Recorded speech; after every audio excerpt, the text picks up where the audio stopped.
जय हिंद प्यारे साथियों, स्वागत है आप सबका अमित क्लासेस आगरा के स्टडी प्लेटफॉर्म पर। तो दोस्तों, आज की ये जो क्लास है वो बीपीएससी बिहार शिक्षक परीक्षा के लिए बहुत ही ज्यादा महत्वपूर्ण रहने वाली क्लास है दोस्तों, क्योंकि इसमें सामान्य ज्ञान के हमने टॉप 100 प्रश्नों को शामिल किया हुआ है दोस्तों।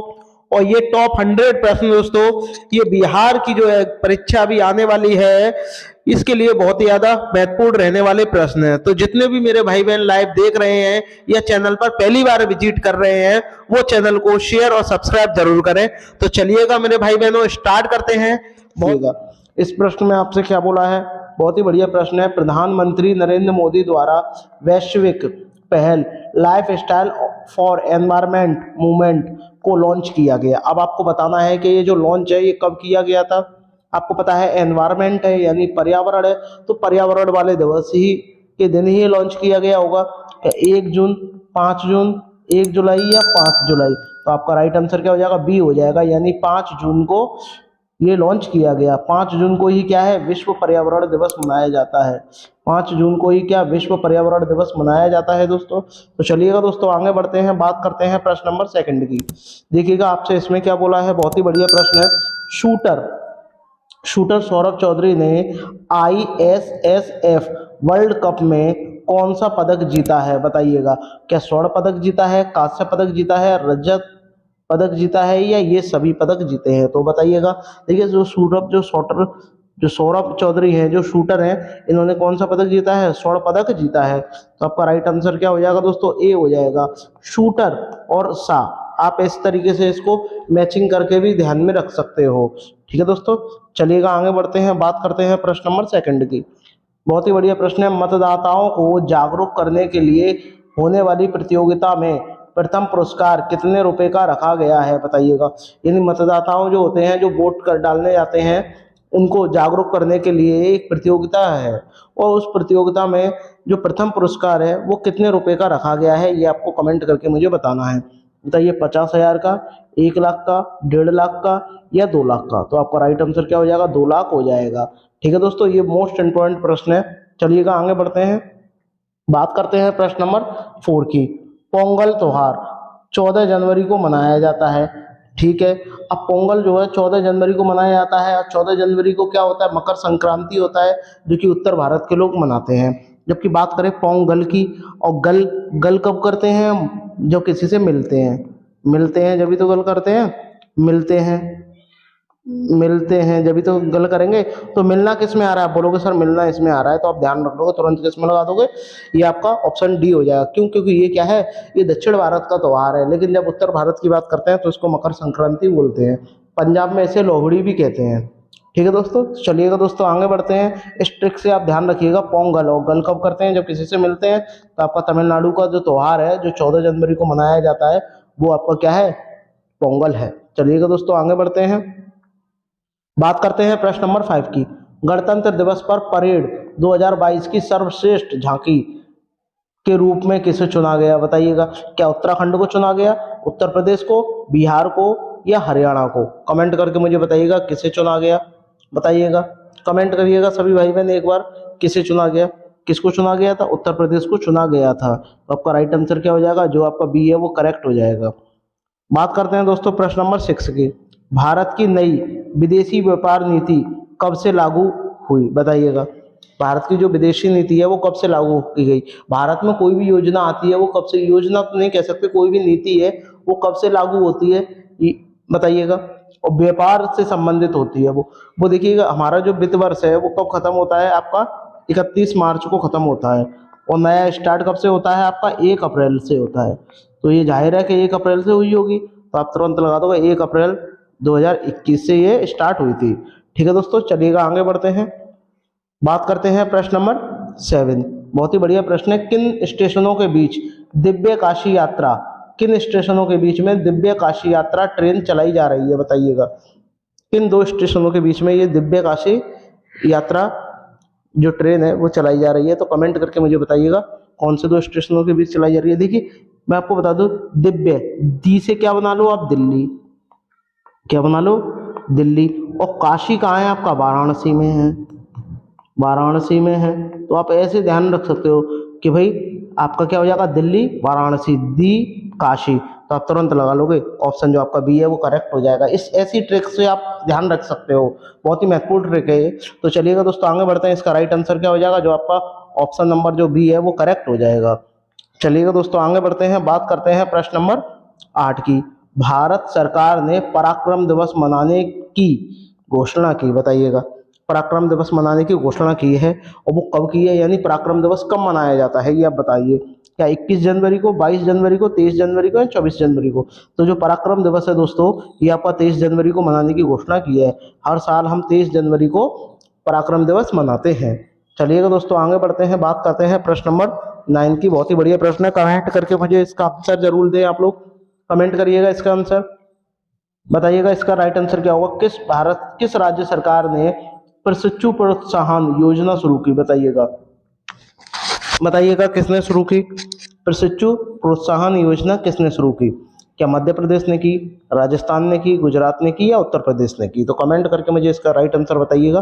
देखिए प्रशिक्षु का प्रोत्साहन किसने की थी, उत्तर प्रदेश सरकार ने की थी। तो आपका राइट आंसर क्या हो जाएगा, जो डी है वो करेक्ट हो जाएगा दोस्तों। ठीक है, चलिएगा आगे बढ़ते हैं, बात करते हैं प्रश्न नंबर 10 की।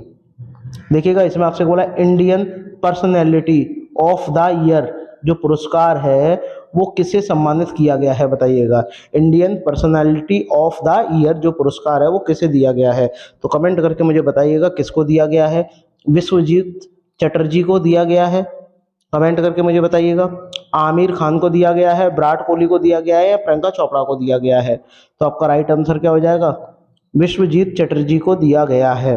कौन सा पर्सनालिटी ऑफ द ईयर पुरस्कार, मोस्ट इंपॉर्टेंट है, इस बार ये आएगा ही आएगा। तो चलिएगा दोस्तों आगे बढ़ते हैं, बात करते हैं प्रश्न नंबर 11 की। बताइएगा राइट आंसर। सिंधु घाटी में घोड़ों की अस्थियों के अवशेष कहाँ मिले? सिंधु घाटी जो सभ्यता है वहां पर क्या है, घोड़ों के अवशेष मिले हैं।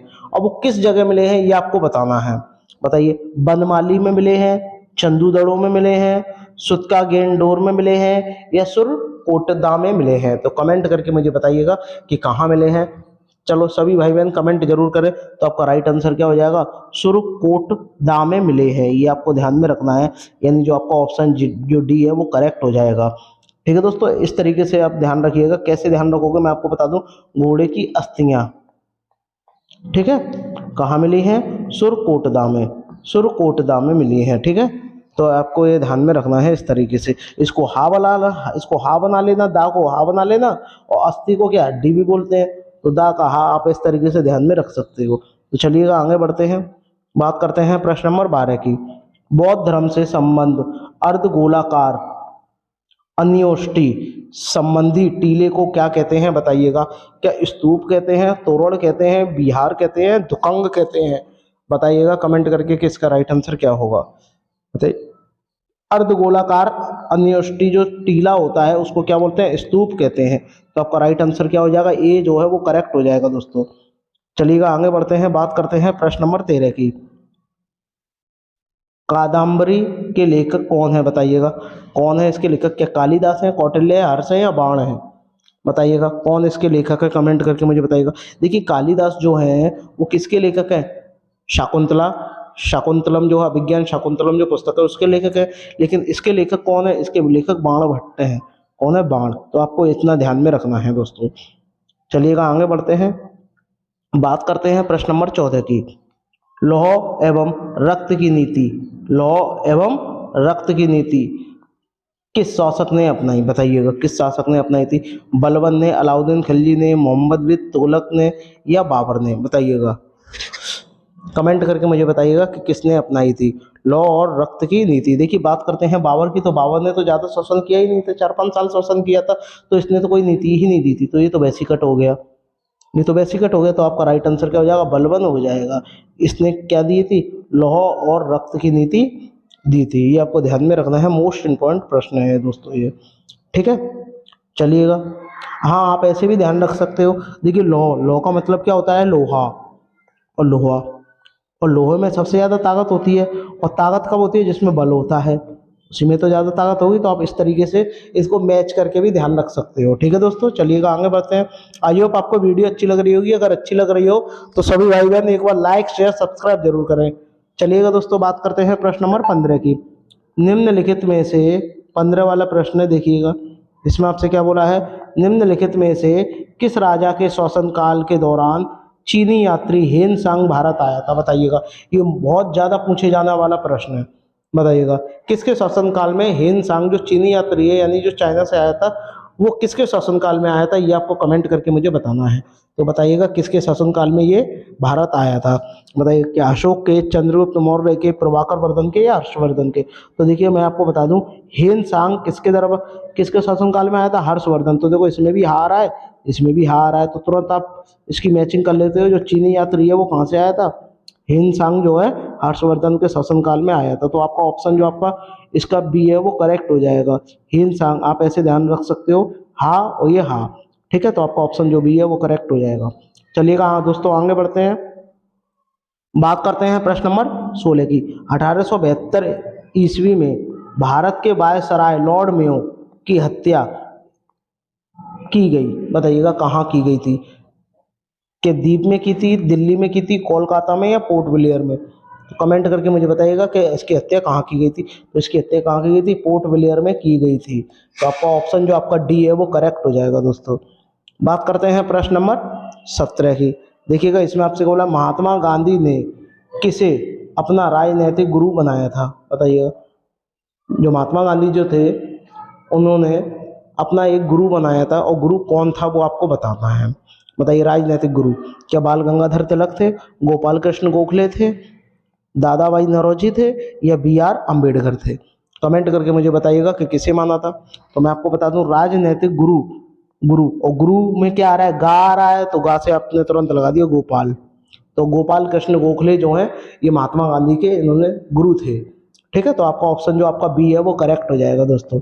चलिएगा आगे बढ़ते हैं, बात करते हैं, बहुत ही बेहतरीन प्रश्न है, प्रश्न नंबर 18। जलियांवाला बाग हत्याकांड किस शहर में हुआ था? बताइएगा जो जलियांवाला हत्याकांड है वो किस शहर में हुआ था? बताइएगा कहाँ हुआ था? कमेंट करके मुझे बताइएगा कहाँ हुआ था। क्या अमृतसर में हुआ था, जालंधर में हुआ था, लाहौर में या आमला में? तो मैं आपको बता दूं ये जो घटना थी जलियांवाला हत्याकांड की जो घटना थी ये कब हुई थी? 13 अप्रैल 1919 की ये घटना है दोस्तों, ठीक है। और ये 13 अप्रैल 1919 की घटना है, और ये कहाँ हुई थी? पंजाब में हुई थी। और पंजाब के किस जिले में हुई थी? अमृतसर में हुई थी। और अमृतसर में ही दोस्तों क्या है? गोल्डन टेम्पल, यानी गोल्डन टेम्पल जो है कहाँ स्थित है?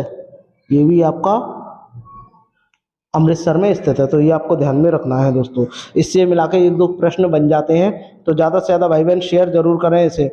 बात करते हैं दोस्तों, मोस्ट इम्पॉर्टेंट प्रश्न है, भारत में ट्रेड यूनियन आंदोलन के जन्मदाता थे? बताइएगा ट्रेड यूनियन आंदोलन के जन्मदाता कौन थे, ये आपको बताना है कमेंट करके। तो बताइएगा कौन थे जन्मदाता? N M Lokhande, BP Wadia, N M Joshi, N M Rai? तो आपका राइट आंसर क्या हो जाएगा? सी हो जाएगा। एन एम राय जो थे वो ट्रेड यूनियन आंदोलन के क्या थे? जन्मदाता थे, ठीक है दोस्तों। चलिएगा आगे बढ़ते हैं, बात करते हैं प्रश्न नंबर 20 की। इसमें देखिएगा भारतीय राष्ट्रीय कांग्रेस के सबसे अधिक समय तक अध्यक्ष रहे, बताइएगा कौन रहे? मौलाना अब्दुल कलाम आजाद, दादा भाई नौरोजी, व्योमेश चंद्र बनर्जी, सरदार वल्लभ भाई पटेल? बताइएगा कौन रहे। तो आप इसका आंसर जो है कमेंट करके मुझे बताइएगा कि सबसे ज़्यादा समय तक अध्यक्ष रहे किसके? कांग्रेस के, राष्ट्रीय कांग्रेस अध्यक्ष के रहे। बताइएगा कमेंट करके कौन रहे। तो आपको पता होना चाहिए दादा भाई, जो दादा थे वो लंबे समय तक रहते हैं, इस तरीके से आप ध्यान में रखना है, ज़्यादा समय तक जीते हैं दादा। तो आपका राइट आंसर क्या हो जाएगा? दादा भाई नौरोजी, ठीक है दोस्तों। तो ये आपका राइट आंसर जो बी है वो करेक्ट हो जाएगा। चलिएगा आगे बढ़ते हैं, बात करते हैं प्रश्न नंबर 21 की। देखिएगा इसमें आपसे क्या बोला? भारत का दक्षिणी सिरा कौन सा है? बताइएगा, यानी भारत का दक्षिणी जो सिरा है उसको क्या बोलते हैं? इंदिरा कॉल कहते हैं, गुहार मोती कहते हैं, किबिथु कहते हैं, या इंदिरा पॉइंट कहते हैं? बताइएगा क्या कहते हैं, कमेंट करके मुझे बताइएगा कि जो दक्षिणा सिरा है उसको क्या बोलते हैं। बताइएगा तो जो दक्षिणा सिरा है उसको क्या बोलते हैं? इंदिरा पॉइंट बोलते हैं दक्षिणी सिरे को। बात करते हैं इस इंदिरा कॉल कैसे बोलते हैं? उत्तरी सिरा को। जो आपका उत्तरी सिरा है उसको क्या बोलते हैं, उसको इंदिरा कॉल कहते हैं, और जो दक्षिणी सिरा है उसको क्या बोलते हैं, इंदिरा पॉइंट कहते हैं। ठीक है दोस्तों, ये आपको ध्यान होना चाहिए। चलिएगा आगे बढ़ते हैं, बात करते हैं प्रश्न नंबर 22 की। इसमें आपको बताना है निम्नलिखित में से कौन सुमेलित नहीं है, यानी ये चार जो दिए गए मैचिंग दी गई है, एक इनमें से सुमेलित यानी मैचिंग का नहीं है। अब आपको बताना है वो कौन सा नहीं है, तो कमेंट करके मुझे बताइएगा वो कौन सा नहीं है। बताइएगा, आंधी उत्तर प्रदेश, आप बोलोगे एकदम करेक्ट है। काल वैशाखी पश्चिम बंगाल, ये भी ठीक है। लू उत्तर पश्चिम भारत में आता है, ये भी ठीक है। लेकिन जो आम्र वर्षा है ये उड़ीसा में नहीं होती। अब उड़ीसा में नहीं होती तो कहाँ होती है, ये केरल में होती है दोस्तों। ठीक है, और केरल में ही क्या है, शांत घाटी स्थित है। ठीक है दोस्तों, तो ये भी आपको ध्यान में रखना है। तो आपका राइट आंसर क्या हो जाएगा, इसमें हमें इनसे नेगेटिव पूछा था तो यही नेगेटिव है। जो आपका ऑप्शन डी है वो क्या हो जाएगा, आम्र जो वर्षा होती है वो उड़ीसा में नहीं होती, कहाँ होती है, केरला में होती है। तो आपका ऑप्शन जो डी है वो करेक्ट हो जाएगा दोस्तों। चलिएगा बात करते हैं प्रश्न नंबर 23 की। मेघालय पठार की सबसे ऊंची चोटी कौन सी है, बताइएगा। जो मेघालय पठार है उसकी सबसे ऊंची चोटी कौन सी है, बताइएगा। खासी, जयांतिया, गारो, मिकिर पहाड़ियाँ या शिलांग चोटी, बताइएगा कौन सी है। कमेंट करके मुझे बताइएगा कि इसकी सबसे ऊंची चोटी कौन सी है, बताइए। और इसकी ऊंचाई भी कितनी है ये भी आपको कमेंट करके मुझे बताना है, बताइएगा। तो आपका राइट आंसर क्या हो जाएगा, शिलांग चोटी हो जाएगा। लेकिन इसकी ऊंचाई कितनी है ये भी आपको पता होना चाहिए। 1965 जो है इसकी ऊंचाई है मीटर में, 1965। ठीक है, ये भी आपको ध्यान में रखना है दोस्तों। चलिए अब बात करते हैं प्रश्न नंबर 24 की। इसमें आपसे क्या बोला है, निम्न में से कौन सी नदी यमुना से नहीं मिलती, यानी यमुना नदी से इनमें से कौन सी नदी नहीं मिलती। बाकी सभी मिलेंगी बट एक नदी नहीं मिलेगी, और उसका नाम क्या है वो आपको बताना है। बेतवा नदी, केन नदी, चंबल नदी या सोन नदी, बताइएगा। तो एक नदी जो है वो इससे नहीं मिलती, वो क्या है, सोन नदी। तो आपका ऑप्शन जो डी है वो करेक्ट हो जाएगा। अब ये किसकी सहायक नदी है ये भी आपको पता होना चाहिए, ये आपकी गंगा की सहायक नदी है दोस्तों। ठीक है, बाकी ये सब किसकी है, ये सब क्या है, यमुना की सहायक नदी है। लेकिन जबकि सोन की बात करें तो वो किसकी है, गंगा की सहायक नदी है, यानी गंगा में जाकर के मिलती है। बात करते हैं दोस्तों, पंचवटी कहाँ स्थित है, बताइएगा कमेंट करके कि जो पंचवटी है ये कहाँ स्थित है। क्या तमिलनाडु में, झारखंड में, केरल में या महाराष्ट्र में।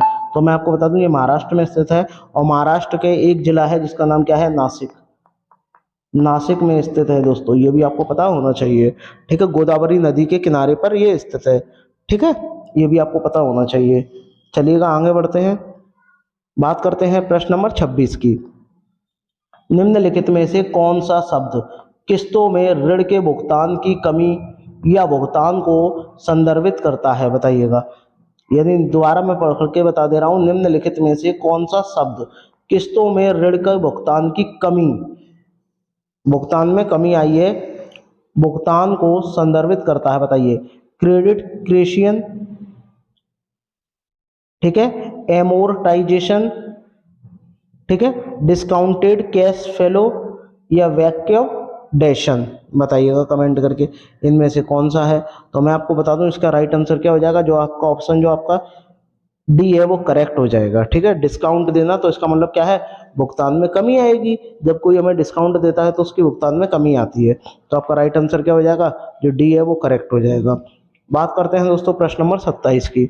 बहुत ही बढ़िया प्रश्न है। ऐसी अर्थव्यवस्था को क्या कहते हैं जिसका शेष विश्व से कोई संबंध नहीं होता, यानी ऐसी अर्थव्यवस्था को क्या कहेंगे जिसका शेष विश्व से कोई संबंध नहीं है। तो बताइएगा क्या कहते हैं ऐसी अर्थव्यवस्था को, कमेंट करके मुझे बताइएगा इसका राइट आंसर।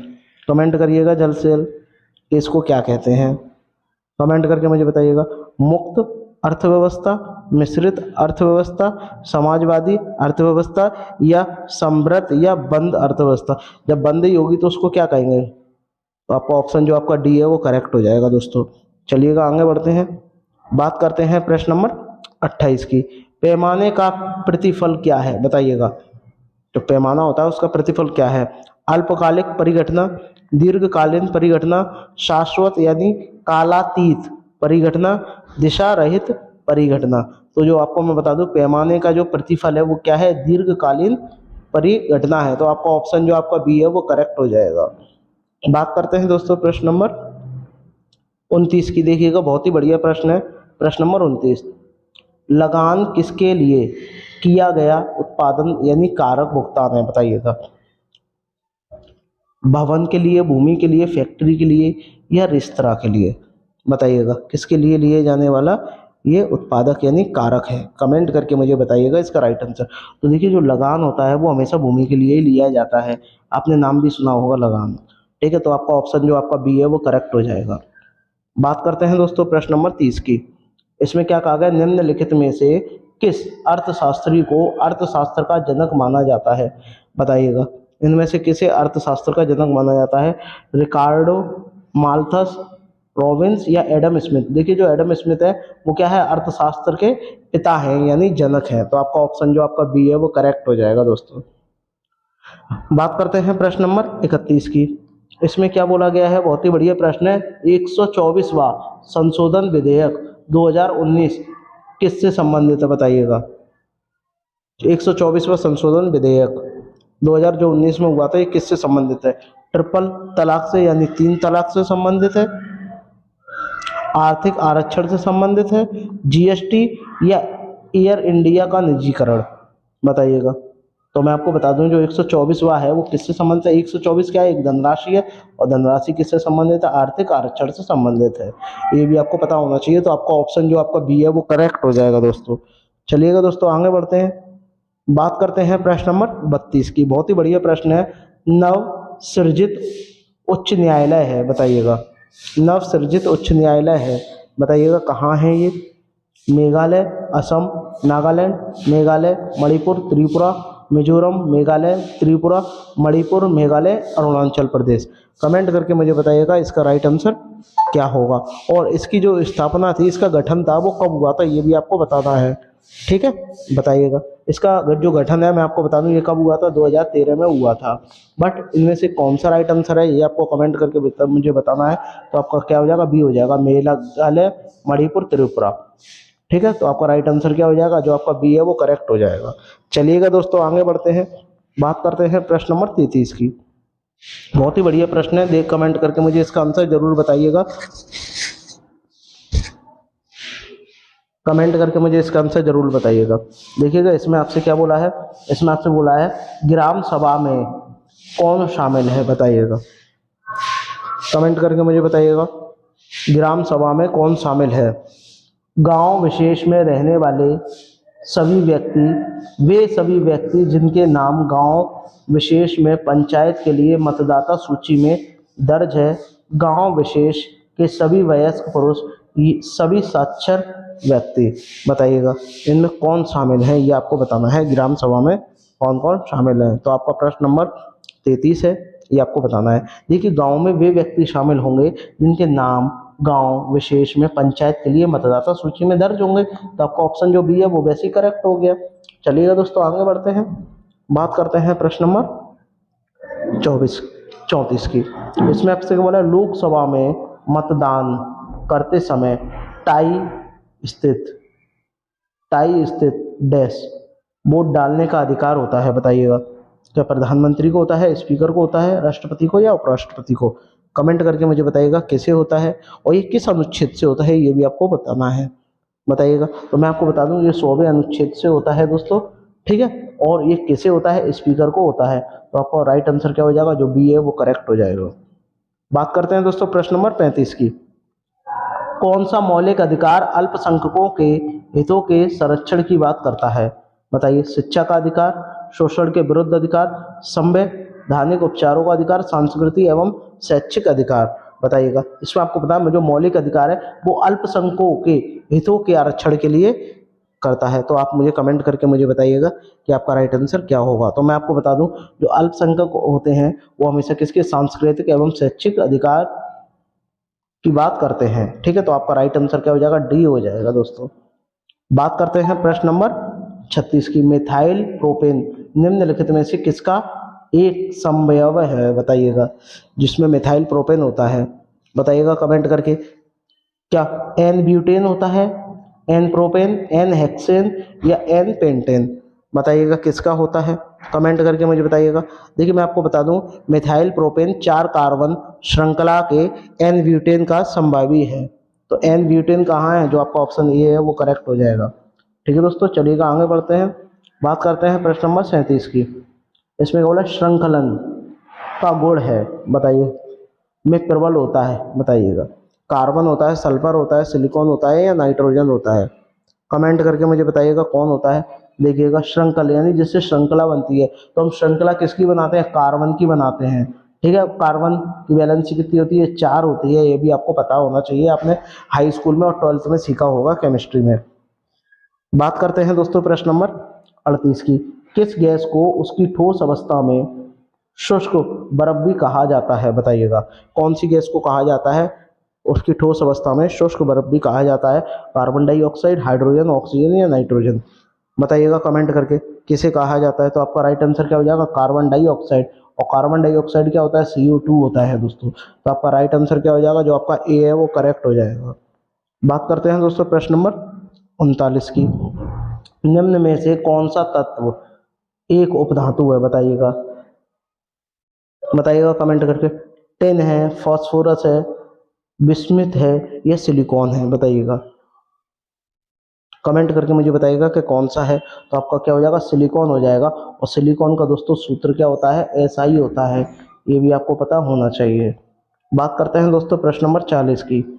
जे थॉमसन को, जिन्होंने खोज की थी, के लिए भौतिक के क्षेत्र में नोबेल पुरस्कार मिला, बताइएगा जे थॉमसन। थॉमसन ने किसकी खोज की थी, इलेक्ट्रॉन की, प्रोटॉन की या न्यूटन की, कमेंट करके मुझे बताइएगा। देखिए एक शब्द होता है ईंट पर नाच, तो देखिए ई यानी इलेक्ट्रॉन, इलेक्ट्रॉन की खोज किसने की थी, थॉमसन ने की थी। ठीक है, पा की बात करते हैं, प्रोटॉन की खोज रदरफोर्ड ने की थी। ना की बात करते हैं, न्यूटन ने की थी, किसकी, चैडविक की, यानी न्यूट्रॉन की खोज किसने की थी, चैडविक ने की थी। तो ई आ रहा है, तो इलेक्ट्रॉन की खोज किसने की थी, थॉमसन ने की थी। तो आपका ऑप्शन जो आपका डी है वो करेक्ट हो जाएगा। ठीक है दोस्तों, प्रोटॉन की खोज किसने की थी, ये आपको बताना है, ये आपके रदरफोर्ड ने की थी। इसलिए यहाँ लिख दे रहा हूँ रदरफोर्ड, मोस्ट इंपॉर्टेंट है दोस्तों, ये आपको ध्यान में रखना है। रदरफोर्ड, रदरफोर्ड ने किसकी की थी, आपके प्रोटॉन की थी। और न्यूटन की किसने की थी, चैडविक ने। ठीक है, ये भी आपको पता होना चाहिए।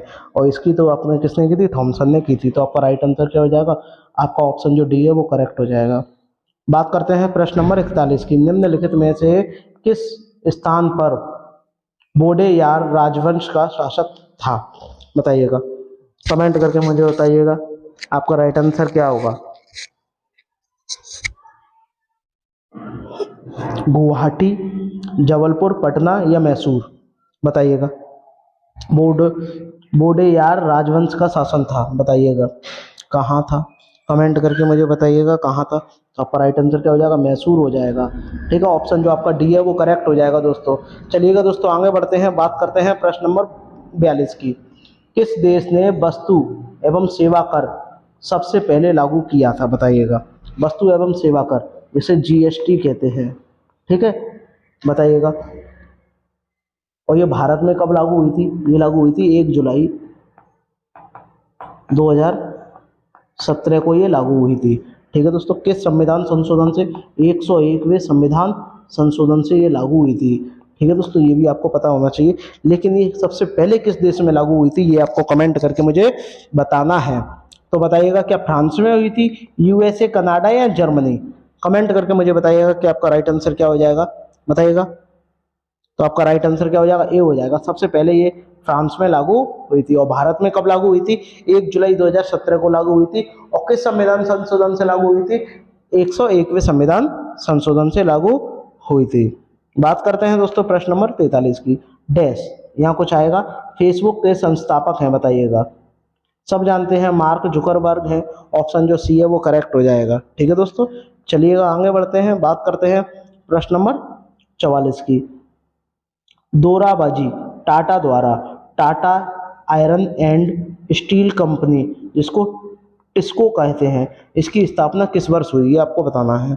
कमेंट करके मुझे बताइएगा कि इसकी स्थापना कब हुई थी। इसकी स्थापना 1907 में हुई थी दोस्तों।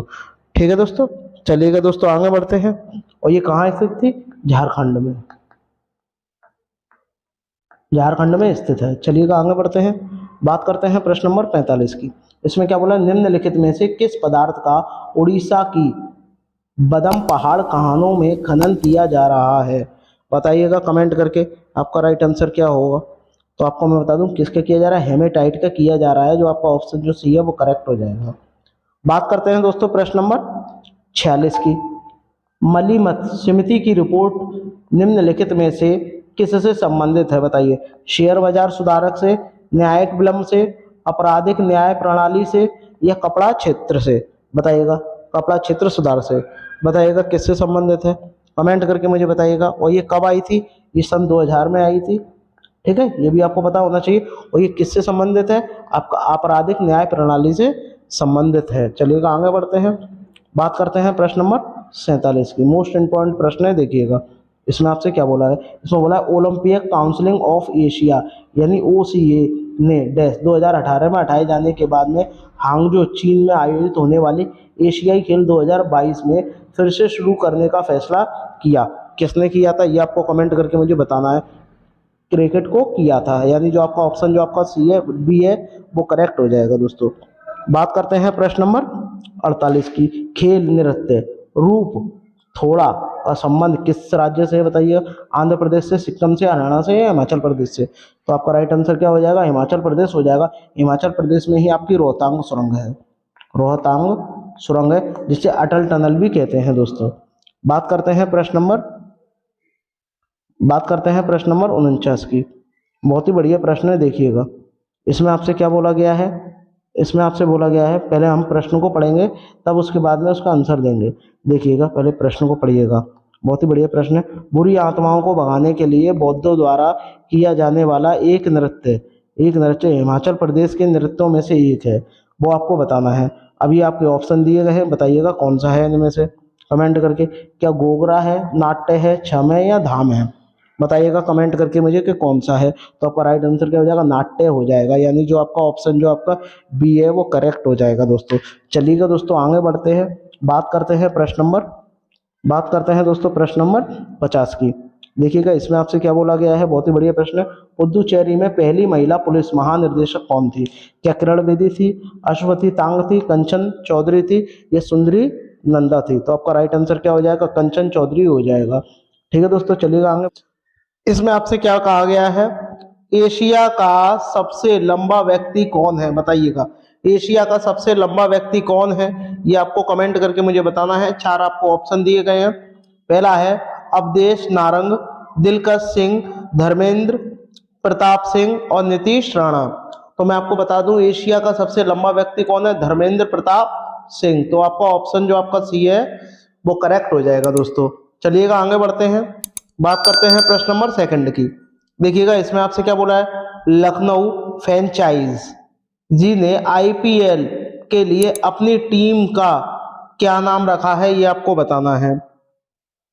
बताइएगा, Lucknow Nawab Harris, Lucknow pirates, Lucknow super giants, या लखनऊ योगीराज? तो आपका राइट आंसर क्या हो जाएगा, सी हो जाएगा, लखनऊ सुपर जायंट्स हो जाएगा दोस्तों। बात करते हैं दोस्तों प्रश्न नंबर 3 की।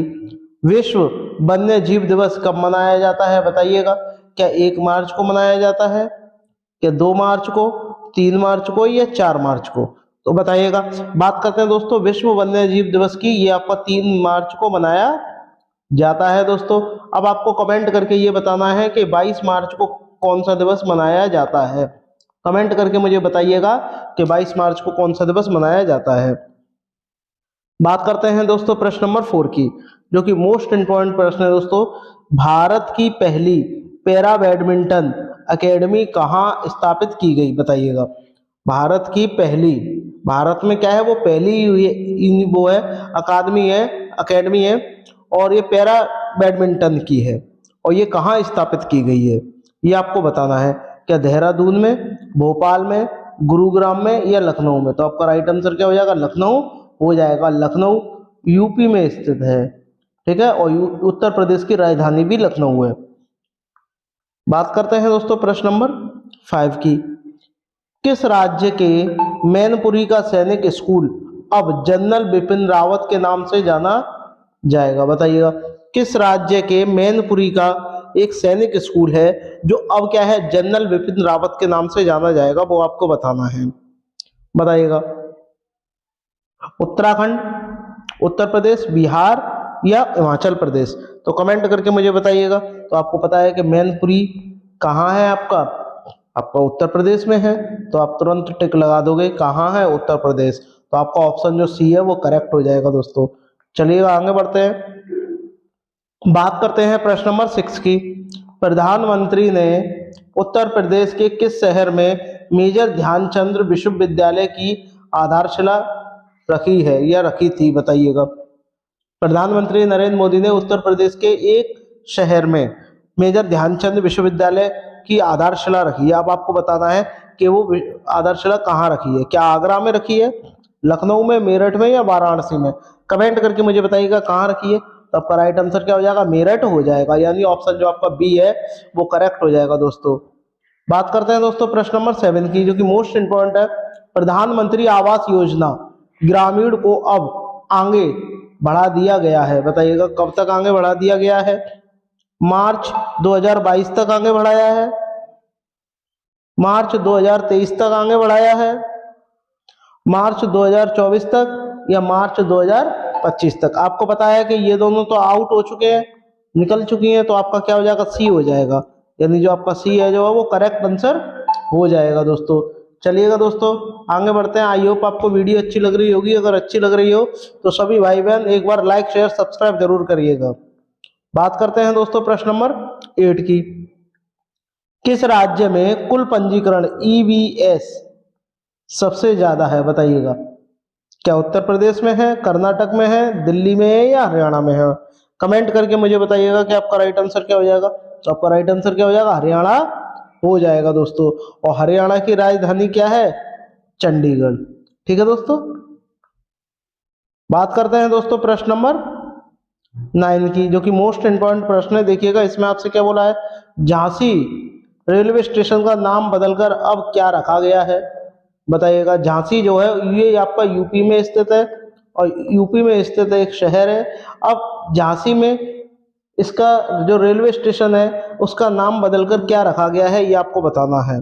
अहिल्याबाई होलकर रेलवे स्टेशन, देवी पद्मावती रेलवे स्टेशन, रानी रुक्मणी रेलवे स्टेशन, वीरांगना लक्ष्मीबाई रेलवे स्टेशन? तो कमेंट करके मुझे बताइएगा कि इसका राइट आंसर क्या होगा। तो क्या हो जाएगा? वीरांगना लक्ष्मीबाई रेलवे स्टेशन इसका नाम रखा गया है, झांसी रेलवे स्टेशन को हटा करके। तो चलिएगा दोस्तों आगे बढ़ते हैं। बात करते हैं प्रश्न नंबर 10 की। इसमें आपसे क्या बोला, प्रवासी भारतीय दिवस कब मनाते हैं? बताइएगा। प्रवासी भारतीय दिवस कब मनाते हैं? कमेंट करके मुझे बताइएगा। क्या 5 जनवरी को मनाते हैं, 6 जनवरी को, 8 जनवरी को या 9 जनवरी को? तो आपका राइट आंसर क्या हो जाएगा? 9 जनवरी हो जाएगा। अभी मैंने आपसे पूछा था कि 22 मार्च को कौन सा दिवस मनाते हैं। तो 22 मार्च को आप कौन सा दिवस मनाते हैं? बताइएगा। 22 मार्च को कौन सा दिवस मनाते हैं? जल दिवस, जल दिवस मनाते हैं। अब आपको ये मुझे कमेंट करके फिर बताना है कि 23 जनवरी को कौन सा दिवस मनाते हैं। 23 जनवरी को कौन सा दिवस मनाया जाता है? कमेंट करके मुझे बताइएगा। चलिएगा दोस्तों आगे बढ़ते हैं। बात करते हैं प्रश्न नंबर 11 की। इसमें आपसे क्या कहा गया है, बहुत ही बढ़िया प्रश्न है दोस्तों। देखिएगा। गौतम बुद्ध के जीवन काल के दौरान 7वीं और 6ठी शताब्दी ईसा पूर्व में कितने महान शक्तियां महाजनपद अस्तित्व में थी? ये आपको कमेंट करके मुझे बताना है। तो बताइएगा।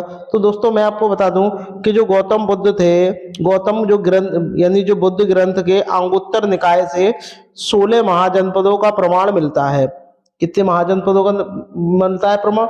16 महाजनपदों का जो प्रमाण मिला है अभी तक। ठीक है दोस्तों। तो आपका राइट आंसर क्या हो जाएगा? आपका डी हो जाएगा दोस्तों। चलिएगा आगे बढ़ते हैं। बात करते हैं प्रश्न नंबर 12 की। भारत पर शासन करने वाला पहला राजवंश कौन था? ये आपको बताना है। तो बताइए, यानी ऐसा कौन सा राजवंश था जिसने भारत पर सबसे पहले शासन किया था?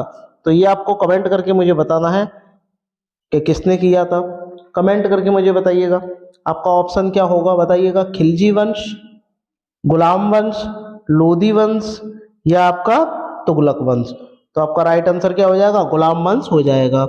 अब गुलाम वंश के बाद में किसने शासक किया ये भी आपको पता होना चाहिए। तो पहले नंबर पे किसने किया था, गुलाम वंश ने किया था। दूसरे नंबर पर खिलजी वंश ने किया था। तीसरे नंबर पे आपका कौन सा था, तुगलक वंश। और चौथे नंबर पे कौन सा आता है आपका, ये वाला सैयद लोदी वंश। तो आपका ये चौथे नंबर पे आ जाएगा। तो इनका क्रम भी कभी कभी पूछा जाता है। तो भारत में सबसे पहले इन चारों ने क्या किया था, राज किया था, और इसके बाद में मुगल आए थे। ठीक है दोस्तों, तो ये आपको पता होना चाहिए, मोस्ट इंपॉर्टेंट ये प्रश्न है दोस्तों। तो आपका राइट आंसर क्या हो जाएगा, जो आपका बी है वो करेक्ट हो जाएगा। आपको मुझसे मैंने अभी अभी पूछा कि 23 जनवरी को कौन सा दिवस मनाया जाता है, तो आपका कौन सा दिवस होता है 23 जनवरी को, 23 जनवरी को पराक्रम दिवस मनाते हैं। कौन सा, पराक्रम दिवस मनाते हैं। ठीक है दोस्तों, ये आपको ध्यान में रखना है। चलिएगा आगे बढ़ते हैं, बात करते हैं दोस्तों प्रश्न नंबर 13 की।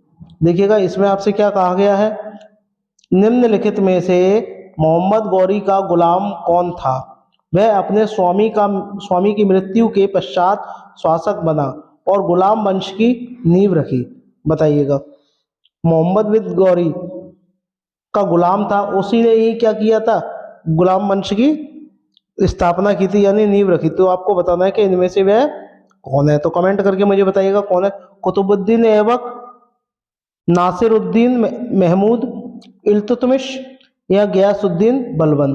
तो आपका राइट आंसर क्या हो जाएगा, ए हो जाएगा। कुतुबुद्दीन ऐबक ने गुलाम वंश की क्या की थी, नींव रखी थी। और ये किसका गुलाम था, ये आपका मोहम्मद गौरी का गुलाम था। ये भी आपको पता होना चाहिए। बात करते हैं दोस्तों प्रश्न नंबर 14 की। बताइएगा इसका राइट आंसर क्या होगा। मौर्य वंश के पश्चात मगध पर किस वंश का राज्य स्थापित हुआ, यानी मौर्य वंश के बाद में जो मगध जो था वहां पर किस वंश का राज्य स्थापित हुआ था, ये आपको बताना है कि शक वंश का, कुषाण वंश का, सातवाहन वंश का या शंगु वंश का। तो कमेंट करके मुझे बताइएगा कि आपका राइट आंसर क्या होगा। तो देखिएगा मौर्य वंश के बाद में कौन आया था, शंगु वंश आया था मगध पर। तो ये भी आपको ध्यान होना चाहिए। तो आपका ऑप्शन जो आपका डी है वो करेक्ट हो जाएगा दोस्तों। बात करते हैं प्रश्न नंबर 15 की। वर्धमान महावीर को किस नदी के तट पर सर्वोच्च ज्ञान कैवल्य की प्राप्ति हुई थी। तो कमेंट करके मुझे बताइएगा कि इनमें से आपका कौन सा ऑप्शन, सरयू नदी, गंगा नदी, फल्गु नदी या ऋजु पालिका नदी। तो बताइएगा कमेंट करके। तो आपका राइट आंसर क्या हो जाएगा, ऋजु पालिका नदी पर के किनारे क्या है, इनको ज्ञान की प्राप्ति हुई थी दोस्तों। तो चलिएगा आगे बढ़ते हैं, बात करते हैं प्रश्न नंबर 16 की। किस शहर में चंद्रशेखर आजाद ने खुद को गोली मारी थी, ये आपको बताना है। चंद्रशेखर आजाद जो थे उन्होंने खुद को अपने आप को गोली मारी थी, और वो किस शहर में मारी थी, क्या भोपाल में, इलाहाबाद में, कानपुर में या जबलपुर में। बताइएगा किस शहर में मारी थी कमेंट करके, और ये कब मारी थी ये भी आपको पता होना चाहिए।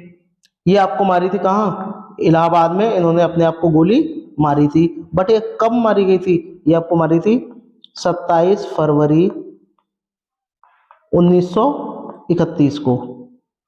1931 में इन्होंने क्या किया था, खुद को गोली मार ली थी। क्यों मारी थी, क्योंकि ब्रिटिश पुलिस के घेरे जाने पर इन्होंने क्या किया था, इलाहाबाद जो कि अभी वर्तमान में उसे प्रयागराज के नाम से जाना जाता है, वहां पर क्या है, अल्फ्रेड पार्क में चंद्रशेखर आजाद ने खुद को गोली मार ली थी, मगर गिरफ्तार नहीं हुए थे। तो आपका राइट आंसर क्या हो जाएगा, ऑप्शन जो बी है वो करेक्ट हो जाएगा दोस्तों।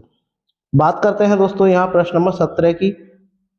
देखिएगा ये आपको मैचिंग करना है, और मैचिंग करने के बाद में जब आपको ये करना है, तो देखिएगा इसको हम कैसे करेंगे। देखिएगा बहुत, मैं इसको थोड़ा छोटा कर दे रहा हूँ, देखिएगा अब ठीक है दोस्तों। देखिएगा इसको हम कैसे करेंगे, इसको हमें मिलान करना है कि जो राम प्रसाद बिस्मिल थे उनका संबंध किससे था, सूर्य सेन का किससे था, भगत सिंह का किससे था, अरविंदो घोष का किससे था, ये आपको बताना है। तो बताइएगा कमेंट करके कि किसका किससे संबंध था। तो चलिएगा दोस्तों आगे बढ़ते हैं। देखिएगा मैं आपको बता दूं कि जो भगत सिंह जो थे उनका संबंध किससे था, ये भी आपको पता होना चाहिए। और राम प्रसाद जो बिस्मिल थे इनका संबंध किससे था, यानी पहले का कौन सा होगा, पहले आपको ये पता लगाना है।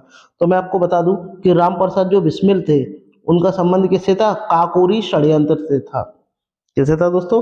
काकोरी षड्यंत्र से था। वही बात करते हैं सूर्यसेन का किससे था? शास्त्रागार से था। ठीक है दोस्तों। अब बात करते हैं अरविंद। अरविंद घोष का किससे था? अलीपुर बम मामले से था। और भगत सिंह का लाहौर षड्यंत्र से था। तो आपका इनमें से देखो दूसरे का कौन सा है? तीसरा। तो और दूसरे का तीसरा है और पहले का दूसरा, दूसरे का तीसरा, पहले दूसरे और पहले का दूसरा, दूसरे का तीसरा, तीसरे का चौथा और पांचवे का पहला। तो आपका ऑप्शन जो आपका बी है दोस्तों वो करेक्ट हो जाएगा। ये आपको ध्यान में रखना है। भगत सिंह का संबंध किससे था? लाहौर से था, लाहौर षड्यंत्र से था। और रामप्रसाद बिस्मिल्ला का काकोरी ट्रेन डकैती से था। ठीक है, ये तो मोस्ट इंपॉर्टेंट है, ये आपको ध्यान में रखना है दोस्तों। चलिएगा आगे बढ़ते हैं।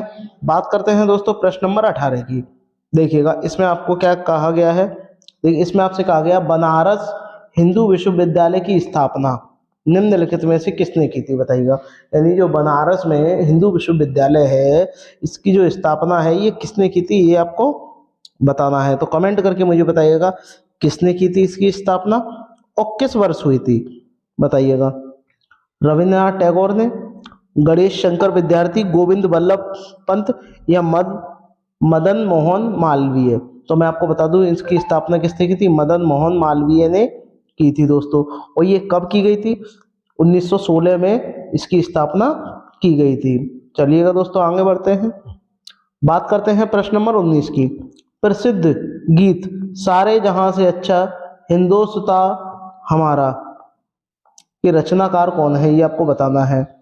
शाहिर लुधियानवी, सर सैयद अहमद खान, मोहम्मद इकबाल, बहादुर शाह जफर। तो बताइएगा यानी ये गीत जो है ये किसने गाया था, इसकी रचना किसने की थी, ये आपको कमेंट करके मुझे बताना है। तो ये किसने की थी?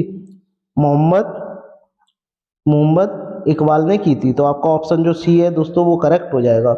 ठीक है, चलिएगा आगे बढ़ते हैं। बात करते हैं प्रश्न नंबर 20 की।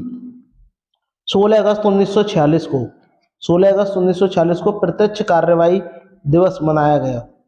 और वो किसके द्वारा मनाया गया ये आपको बताना है। ईसाई लीग द्वारा, सिख लीग द्वारा, हिंदू लीग द्वारा या मुस्लिम लीग द्वारा मनाया गया। तो कमेंट करके मुझे बताइएगा किसके द्वारा मनाया गया। मुस्लिम लीग द्वारा ये दिवस मनाया गया। तो आपका ऑप्शन जो आपका डी है वो करेक्ट हो जाएगा दोस्तों। बात करते हैं प्रश्न नंबर 21 की, जो कि मोस्ट इंपॉर्टेंट है। उस दर्रे का नाम बताइए जो उत्तराखंड में तीर्थ यात्रियों द्वारा कैलाश मानसरोवर की यात्रा के लिए प्रयोग किया जाता है। उस दर्रे का आपको नाम बताना है। बताइए, पेंसिला, खुरदुंगला, बनिहाल दर्रा या लिपुलेक दर्रा। तो कमेंट करके मुझे बताइएगा उस दर्रे का नाम क्या है, कमेंट करके मुझे बताइएगा। तो ये आपका कहाँ स्थित है? आपका ऑप्शन जो आपका डी है वो करेक्ट हो जाएगा, लिपुलेक दर्रा। बात करते हैं दोस्तों प्रश्न नंबर 22 की। तवांग और लोहासा को जोड़ने वाले दर्रे का क्या नाम है, ये आपको बताना है। तो बताइएगा क्या नाम है। हपूनगन दर्रा, कुमाज वंग दर्रा, बूम ला दर्रा या चंदकन दर्रा। बताइएगा उस दर्रे का नाम आपको बताना है कि उस दर्रे का नाम क्या है और ये कितने किलोमीटर तक इन दो शहरों को जोड़ता है। तो ये आपको बताना है, कमेंट करके मुझे बताइएगा। तो इसका नाम क्या है? बूमला दर्रा। और इसकी लंबाई कितनी है? 37 किलोमीटर है। ये भी आपको पता होना चाहिए दोस्तों। चलिएगा आगे बढ़ते हैं। बात करते हैं दोस्तों प्रश्न नंबर 23 की। निम्नलिखित में से किस दर्रे को जम्मू कश्मीर, जम्मू और श्रीनगर को जोड़ने वाले गेटवे के रूप में जाना जाता है? बताइएगा। जम्मू और श्रीनगर को जोड़ने वाले गेटवे के नाम से ये जाना जाता है। ये आपको पता है। चांगला दर्रा, अगला दर्रा, लानकला दर्रा, बनिहाल दर्रा। बताइएगा, कमेंट करके मुझे बताइएगा कि आपका राइट आंसर क्या हो जाएगा। तो उस दर्रे का नाम क्या है दोस्तों? बनिहाल दर्रा। यानी आपका ऑप्शन जो आपका डी है वो करेक्ट हो जाएगा। चलिएगा आगे बढ़ते हैं। बात करते हैं प्रश्न नंबर 24 की। डैश, यहाँ ये आएगा इनमें से कोई एक ऑप्शन। हिमाचल प्रदेश में एक बड़ा पर्यटन आकर्षण स्थल है, ये आपको बताना है। तो इनमें से वो एक है। अब आपको ये बताना है कि वो कौन सा है दोस्तों। तो मैं आपको बता दूं, सब जानते हैं रोहतांग दर्रा है दोस्तों। ठीक है, जिसे रोहतांग सुरंग भी कहते हैं, अटल टनल भी कहते हैं। इसकी लंबाई कितनी है दोस्तों? 411 इतनी इसकी लंबाई है। वहीं पर ये स्थित है रोहतांग। जो आपका जो आपका अटल टनल है वहीं पर ये स्थित है दोस्तों, ये भी आपको पता होना चाहिए, जो कि वर्तमान में कहाँ है, हिमाचल प्रदेश में है। तो बात करते हैं दोस्तों प्रश्न नंबर 25 की। ये आपको बताना है कमेंट करके, विश्व में सबसे बड़ा नदी द्वीप माजुली देश कहाँ स्थित है, ये आपको बताना है कि माजुली द्वीप कहाँ स्थित है। क्या असम में स्थित है, अरुणाचल प्रदेश में, उत्तर प्रदेश में, या नागालैंड में? तो बताइएगा ये कहाँ स्थित है, माजुली द्वीप जो है ये कहाँ स्थित है और किस नदी के ऊपर स्थित है, ये आपको बताना है। तो मैं आपको बता दूं ये ब्रह्मपुत्र नदी के ऊपर स्थित है और ये वर्तमान में कहाँ है, असम में स्थित है। ठीक है दोस्तों, ये भी आपको पता होना चाहिए। असम में क्या है, एक अभ्यारण्य है जिसका नाम क्या है, ये आपको कमेंट करके मुझे बताना है। तो बताइएगा कौन सा अभ्यारण्य है, काजीरंगा, जो कि एक सींग के गैंडे के लिए बहुत ज्यादा फेमस है। चलिएगा बात करते हैं दोस्तों प्रश्न नंबर 26 की। मोस्ट इंपॉर्टेंट प्रश्न है, देखिएगा इसमें आपसे क्या कहा गया है। किसी अर्थव्यवस्था में सामान्य मूल्य स्तर में निरंतर वृद्धि को क्या कहते हैं? कोई भी अर्थव्यवस्था है उसमें सामान्य रूप से वृद्धि हो रही है, तो ऐसी अर्थव्यवस्था को क्या कहेंगे? विस्फूर्ति कहेंगे, मुद्रा स्फूर्ति कहेंगे, मुद्रा स्फूर्ति जनित मंदी कहेंगे, या अपस्फूर्ति कहेंगे? तो ये आपको कमेंट करके बताइएगा कि इसको क्या कहेंगे। तो आप इसको क्या कहेंगे, जब उसमें वृद्धि होगी तो मुद्रा स्फूर्ति कहते हैं दोस्तों। बात करते हैं प्रश्न नंबर 27 की। भारत में बैंकिंग विनियमन अधिनियम कब पारित हुआ था? बताइएगा 1951 में, 1974 में, 1965 में, या 1949 में? 1900 बताइएगा कब हुई थी, कमेंट करके मुझे बताइएगा कब हुई थी। 1949 में हुई थी। तो आपका ऑप्शन जो आपका डी है वो करेक्ट हो जाएगा। बात करते हैं दोस्तों प्रश्न नंबर 28 की। मुद्रा, इसको धन या पूंजी किसका उदाहरण है, ये आपको बताना है। डूबी हुई पूंजी, चलायमान पूंजी, ठोस पूंजी, या सामाजिक पूंजी? बताइएगा किसका उदाहरण है। तो आपका राइट आंसर क्या हो जाएगा, चलायमान पूंजी का ये उदाहरण है। तो आपका ऑप्शन जो आपका बी है वो करेक्ट हो जाएगा। बात करते हैं दोस्तों प्रश्न नंबर 29 की। लाभ का अभिनव सिद्धांत किसने विकसित किया था? बताइएगा वॉकर ने, क्लार्क ने, नाइट ने, या शुम्पीटर ने? बताइएगा लाभ का अभिनव सिद्धांत जो है वो किसने दिया था, ये आपको कमेंट करके मुझे बताना है। किसने दिया था? शुम्पीटर ने दिया था, यानी जो आपका ऑप्शन जो डी है वो करेक्ट हो जाएगा। बात करते हैं दोस्तों प्रश्न नंबर 30 की। भारतीय अर्थव्यवस्था का मेरुदंड कौन सा क्षेत्र है, ये आपको बताना है। सेवा क्षेत्र है, वित्तीय क्षेत्र है, पर्यटन क्षेत्र है, या कृषि क्षेत्र है? यानी सबसे ज्यादा अर्थव्यवस्था जहां से बनती है ये आपको बताना है। तो बताइएगा कहाँ है, कृषि क्षेत्र है। ठीक है दोस्तों, तो आपका ऑप्शन जो डी है वो करेक्ट हो जाएगा। बात करते हैं दोस्तों प्रश्न नंबर 31 की। इसका आंसर दीजिएगा। निम्न में से कौन सा रूप बकमिन स्टरफ्लेरिन का एक अपर रूप है, ये आपको बताना है। फास्फोरस है, लोहा है, कार्बन है, या बोरॉन है? बताइएगा कौन सा है इनमें से, कमेंट करके मुझे बताएं। इसको हम दूसरी भाषा में क्या बोलते हैं, C60 भी बोल देते हैं, और ये क्या है, कार्बन का अपर रूप है। तो आपका ऑप्शन जो आपका सी है वो करेक्ट हो जाएगा। कार्बन की वैलेंसी कितनी होती है, 4 होती है, यही श्रृंखला बनाता है कार्बन। बात करते हैं दोस्तों प्रश्न नंबर 32 की। निम्नलिखित में से कौन सा एल्डिहाइड है? बताइएगा प्रोपाइन है, प्रोपेनॉन है, प्रोपेनल है, या प्रोपेनॉल है? बताइएगा एल्डिहाइड। अब एल्डिहाइड जो है आपको बताना है किसमें, तो प्रोपेनल में है। तो आपका ऑप्शन जो आपका सी है वो करेक्ट हो जाएगा। बात करते हैं दोस्तों प्रश्न नंबर 33 की। इसमें आपसे देखिएगा क्या बोला है, बहुत ही बढ़िया प्रश्न है। देखिएगा उस ग्रंथि का नाम बताइए जो अन्य अंतःस्रावी ग्रंथियों के कार्य को नियंत्रित करती है। बताइएगा क्या वह अग्नाशय है, अधिवृक्क ग्रंथि है, रीनल ग्रंथि है, पिट्यूटरी ग्रंथि है? तो आपका राइट आंसर क्या होगा, कमेंट करके मुझे बताइएगा। इसका नाम क्या है, पिट्यूटरी ग्रंथि है। इसको दूसरी भाषा में हम क्या बोलते हैं, पीयूष ग्रंथि भी कह देते हैं। ठीक है, पीयूष ग्रंथि भी कहते हैं, जिसको दूसरी भाषा में और भी भाषा में हम मास्टर ग्रंथि भी कह देते हैं। ये मनुष्य के मस्तिष्क में पाई जाती है दोस्तों। ठीक है, चलिएगा दोस्तों आगे बढ़ते हैं। बात करते हैं प्रश्न नंबर 34 की, जो कि बहुत ही बढ़िया प्रश्न है दोस्तों। देखिएगा, और हाँ दोस्तों, इसको स्टार्ट करने से पहले अगर आपने अभी तक चैनल को सब्सक्राइब नहीं किया तो प्लीज़ चैनल को सब्सक्राइब जरूर करें। तो चलिएगा दोस्तों आगे बढ़ते हैं। बात करते हैं प्रश्न नंबर 34 की। इसमें आपसे क्या कहा गया है, देखिएगा बहुत ही बढ़िया प्रश्न है। निम्नलिखित में से कौन सा पदार्थ ओजोन परत को नष्ट करता है? अब बात करते हैं दोस्तों, ओजोन परत कहाँ पाई जाती है, समताप मंडल में पाई जाती है दोस्तों। और दोस्तों समताप मंडल जो है में ओजोन परत पाई जाती है। अब ओजोन परत को किससे मापा जाता है ये भी आपको पता होना चाहिए। ये एक यूनिट होती है, इसका नाम क्या है, डाप्सन। ठीक है दोस्तों, ओजोन जो परत का फॉर्मूला क्या होता है, O3 होता है दोस्तों, ये आपको इतना पता होना चाहिए। और ओजोन जो आपका दिवस है ये आपका 16 सितंबर को मनाया जाता है, ये भी आपको पता होना चाहिए दोस्तों। ठीक है, चलिएगा। और सबसे ज़्यादा इसको नष्ट कौन सी गैस करती है ये भी आपको पता होना चाहिए, इसको करती है CFC। ठीक है, यानी क्लोरोफ्लोरोकार्बन इसको नष्ट करती है। और ये सूर्य से आने वाली यूवीसी जो बहुत ज़्यादा हानिकारक होती है किरणें, इसको आने से रोकती है। तो आपको बताना है नष्ट कौन करता है, सिलिकॉन करता है, सल्फर करता है, कार्बन करता है या क्लोरीन करता है। तो कमेंट करके मुझे बताइएगा क्या करता है, कमेंट करिएगा सभी भाई बहन, एक बार कमेंट जरूर करिएगा क्या करता है। अब देखिए CFC दिया नहीं है तो कोई और तत्व देखो कौन सा करता है, बताइएगा। क्लोरीन करती है, कौन सी करती है, क्लोरीन करती है। हाँ, तो आपका ऑप्शन जो आपका डी है दोस्तों वो करेक्ट हो जाएगा। अब इनमें से और भी प्रश्न पूछे जा सकते हैं तो ये भी आपको पता होना चाहिए। ठीक है दोस्तों, क्लोरीन का संकेत क्या होता है, Cl होता है, सल्फर का S होता है, कार्बन का C होता है और सिलिकॉन का Si होता है। ठीक है दोस्तों, ये भी आपको पता होना चाहिए। चलिएगा आगे बढ़ते हैं, बात करते हैं प्रश्न नंबर 35 की। बिजली से धातु छड़ाना, गैल्वनीकरण की प्रक्रिया में लोहे पर क्या जम जाता है ये आपको बताना है। गैल्वनीकरण की प्रक्रिया में लोहे पर क्या जम जाता है बताइएगा। क्या तांबा, टिन, जस्ता या एल्यूमिनियम, बताइएगा। तो ये आपने 10th क्लास में पढ़ा होगा, क्या जम जाता है, जस्ते की परत जम जाती है। तो आपका ऑप्शन जो आपका C है वो करेक्ट हो जाएगा दोस्तों। बात करते हैं दोस्तों प्रश्न नंबर 36 की। देखिएगा इसमें आपसे क्या कहा गया है, भारतीय संविधान में अब अवशिष्ट शक्तियों, ठीक है, रेजिडुअल पावर्स का विचार संविधान से लिया गया है, ये आपको बताना है। किस संविधान से लिया गया है, दक्षिणी अफ्रीका के संविधान से, अमेरिका से, कनाडा से या जापान से।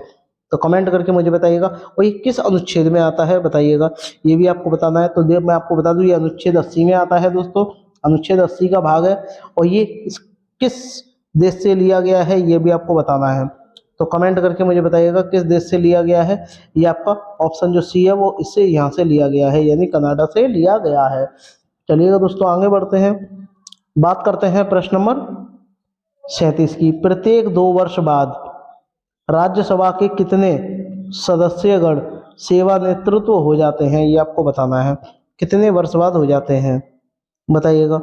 तो राज्यसभा के सबसे पहले आपको सदस्यों की संख्या पता होनी चाहिए, कितने राष्ट्रपति द्वारा कितने मनोहित होते हैं बताइएगा। कितने दोस्तों, 12 होते हैं दोस्तों।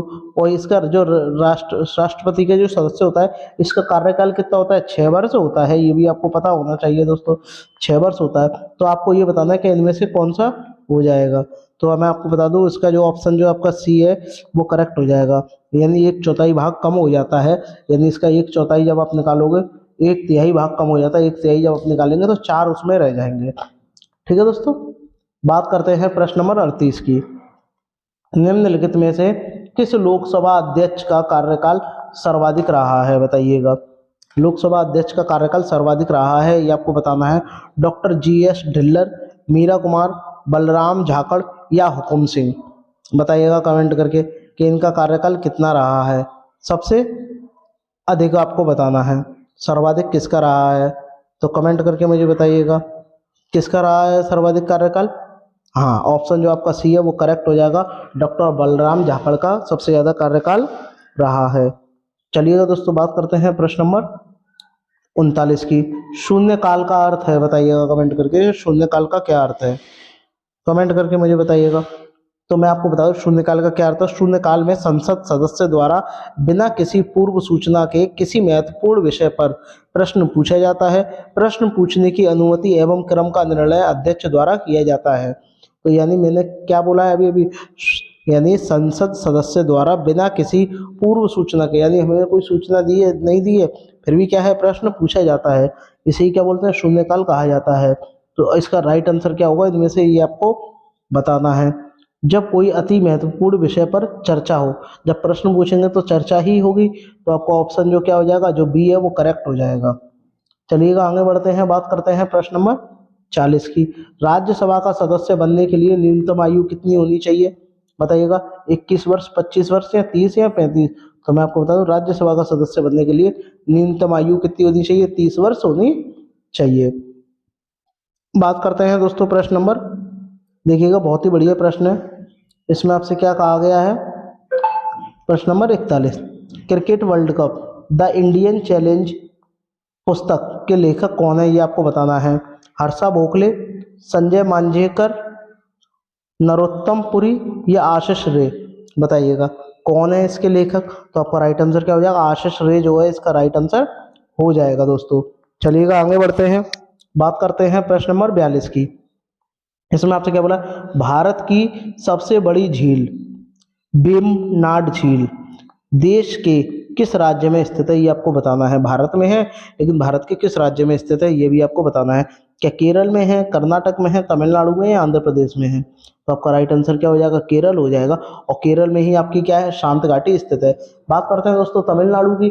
तमिलनाडु में क्या है बताइएगा? पोंगल त्योहार मनाया जाता है। मैंने आपको बताया था मिलना, और मिलकर क्या करते हैं? गल। ठीक है दोस्तों, चलिएगा आगे बढ़ते हैं। सर्वाधिक हाथी कहाँ पाए जाते हैं? कर्नाटक में पाए जाते हैं। बात करते हैं दोस्तों प्रश्न नंबर 43 की। Chamera hydro electric project, Chamera hydro electric project किस राज्य में स्थित है, ये आपको बताना है। क्या पंजाब में है, महाराष्ट्र में है, गुजरात में है या हिमाचल प्रदेश में है? बताइएगा ये कहाँ स्थित है। तो कमेंट करके मुझे बताइएगा कि ये कहाँ आपका स्थित है, बताइएगा। तो ये आपका कहाँ स्थित है? हिमाचल प्रदेश में चंबा जिले में स्थित है। तो आपका राइट आंसर क्या हो जाएगा? डी हो जाएगा। हिमाचल प्रदेश में एक शहर है जिसका नाम क्या है? चंबा। क्या ठीक है, वहाँ पर ये स्थित है, ये आपको पता होना चाहिए। चलिएगा आगे बढ़ते हैं, बात करते हैं प्रश्न नंबर 44 की। देखिएगा इसमें आपसे क्या कहा गया है, बहुत ही बढ़िया प्रश्न है, देखिएगा। चलिएगा आगे बढ़ते हैं दोस्तों। गाहिमा माथा अभ्यारण्य उड़ीसा में डैश के लिए एकमात्र अभ्यारण्य है, बताइएगा। कछुआ के लिए, हाथी के लिए, हिरन के लिए, मगरमच्छ के लिए, बताइएगा। ये उड़ीसा में है, एक अभ्यारण्य है, एक नेशनल पार्क है। ठीक है, ये उड़ीसा में स्थित है। अभी आपको बताना है किसके लिए अभ्यारण्य है, एक एक के लिए अभ्यारण्य है, ये आपको बताना है इनमें से कोई एक। तो कमेंट करके मुझे बताइएगा कि आपका राइट आंसर क्या होगा। किसके लिए? कछुआ के लिए, हिरन के लिए, हाथी के लिए या मगरमच्छ के लिए? तो आपका राइट आंसर क्या हो जाएगा? कछुआ हो जाएगा दोस्तों। चलिएगा आगे बढ़ते हैं, बात करते हैं दोस्तों प्रश्न नंबर 45 की। गेटवे ऑफ उत्तर प्रदेश किस नगर को कहा जाता है, बताइएगा। गेटवे ऑफ उत्तर प्रदेश किस नगर को कहा जाता है? नोएडा को कहा जाता है, हाथरस को कहा जाता है, गाजियाबाद को या मथुरा को? तो बताइएगा gateway of Uttar Pradesh, gateway और यूपी, ये मोस्ट इंपॉर्टेंट है इस साल के लिए, तो ध्यान रखना दोस्तों। आपको ये बताना है किस शहर को कहा जाता है, किस नगर को कहा जाता है। तो कमेंट करके मुझे बताइएगा किसको कहा जाता है? गाजियाबाद को कहा जाता है। तो आपका ऑप्शन जो आपका बी है वो दोस्तों वो करेक्ट हो जाएगा। बात करते हैं प्रश्न नंबर 46 की। ये आपको बताना है कमेंट करके, बहुत ही बढ़िया प्रश्न है। उत्तर प्रदेश के किस जिले में दूरदर्शन केंद्र के अर्थ स्टेशन का उद्घाटन किया गया है? क्या गोरखपुर में, लखीमपुर में, इटावा में या बहराइच में? बताइएगा। बहराइच में, बताइएगा कमेंट करके कहाँ किया गया है। उत्तर प्रदेश के एक जिले में किया गया है, ये आपको कमेंट करके मुझे बताना है। तो बताइएगा कहाँ किया गया है। तो आपका गोरखपुर में किया गया है। तो आपका ऑप्शन जो आपका ए है वो करेक्ट हो जाएगा दोस्तों। चलिएगा आगे बढ़ते हैं, बात करते हैं प्रश्न नंबर आपकी 47 की, जो कि मोस्ट इम्पोर्टेंट प्रश्न है। देखिएगा देखिएगा इसमें आपसे क्या कहा गया है? विकेट कीपर का हेलमेट जमीन पर रखा हुआ है और बल्लेबाज के शॉट से निकली बॉल हेलमेट पर जा लगी, यानी जो विकेट कीपर है का जो हेलमेट है वो जमीन पर रखा हुआ है और बल्लेबाज के शॉट से निकली जो बॉल है वो हेलमेट पर जाके लगी है। ऐसा होने के कारण बैटिंग टीम को कितने पेनल्टी रन दिए जाते हैं, ये आपको बताना है। मोस्ट इम्पोर्टेंट प्रश्न है, देखिएगा जीके का। तो बताइएगा कितने रन दिए जाते हैं, कमेंट करके मुझे बताइएगा। तो उसको 5 रन दिए जाते हैं। ठीक है दोस्तों, अगर उसका हेलमेट नीचे रखा है और हेलमेट से आके बॉल लगती है तो उसको 5 रन दिए जाएंगे, पेनल्टी होती है ये। चलिएगा आगे बढ़ते हैं, बात करते हैं दोस्तों प्रश्न नंबर 48 की। किस नदी को नर्मदा की हैंडमेड के रूप में जाना जाता है, बताइएगा। क्या ताप्ती को, लूनी को, साबरमती को या माही को? कमेंट करके मुझे बताइएगा किस नदी को कहा जाता है, तो ये ताप्ती नदी को कहा जाता है। ये आपके मध्य प्रदेश के बैतूल जिले के मुल्ताई से निकलती है और सतपुड़ा पर्वत के प्रक्षोभों के मध्य बहती हुई अरब सागर में जाकर के गिरती है दोस्तों। ठीक है, इस नदी को सूर्य की पुत्री भी कहा जाता है, ताप्ती नदी को, ये भी आपको पता होना चाहिए। चलिएगा आगे बढ़ते हैं, बात करते हैं प्रश्न नंबर 49 की। बाढ़ गांव का सम्मेलन किस वर्ष में हुआ था? बताएगा 1789 में, 1769 में, 1789 में या 1799 में? बताइएगा कमेंट करके। तो आपका राइट आंसर क्या हो जाएगा बताइएगा? 1779 हो जाएगा दोस्तों। आपका ऑप्शन जो सी है वो करेक्ट हो जाएगा। चलिएगा आगे बढ़ते हैं, बात करते हैं दोस्तों प्रश्न नंबर 50 की। चट्टान अनुक्रमण के विवरण और उनके सामान्य समय माप क्रम के संदर्भ में व्याख्या से संबंधित वैज्ञानिक अनुशासन को क्या कहा जाता है? ये आपको बताना है। खनिज वैज्ञानिक, भूगोलिक, जीवाश्म विज्ञान या स्तरित शैल विज्ञान? कमेंट करके मुझे बताइएगा कि आपका राइट आंसर क्या होगा। तो मैं आपको बता दूं, स्तरित शैल विज्ञान कहते हैं। ठीक है, शैल क्या होता है? एक चट्टान होती है, तो चट्टान से संबंधित ये है, तो आपका ऑप्शन जो आपका डी है वो करेक्ट हो जाएगा। आई होप आपको वीडियो अच्छी लगी होगी। अगर अच्छी लगी हो तो सभी भाई बहन एक बार लाइक शेयर सब्सक्राइब जरूर करिएगा। मिलते हैं नेक्स्ट वीडियो में, तब तक के लिए धन्यवाद।